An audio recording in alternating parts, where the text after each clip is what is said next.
делают все для того, чтобы никто не забывал. Это в том числе наша партия, да, наши члены партии, которые делают все для того, чтобы люди помнили, что это не нынешнее, так сказать, да, то, что сейчас происходит, капиталистическое общество, а именно то, что советский народ объединенный, то есть представители всех государств СНГ, не только Россия, да, будет тоже неправильно сказать то, что вот только Россия победила в Великой Отечественной войне. Нет, представители всех народов. И мы мечтаем, чтобы в будущем было так же, чтобы снова было содружество, снова был союз как раз всех этих народов, и он вместе стремился к идее какой-то великой, которая сделает всех людей равными, которая создаст справедливое общество. И вместе с коммунистической партией, надеюсь, что в будущем мы все к этому придем. Спасибо!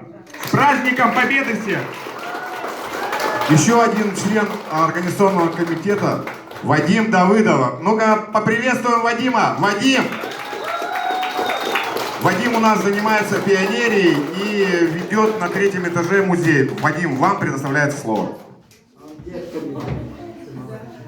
Да все, уже так много было сказано, я даже не знаю, что добавить. Но хотелось бы всем пожелать, конечно, здоровья, успехов, настроения. Молодцы, что сегодня пришли в такую погоду, а вон опять пошел снег. Это здорово, что вы здесь. Всех с праздником. Ну и всего самого наилучшего.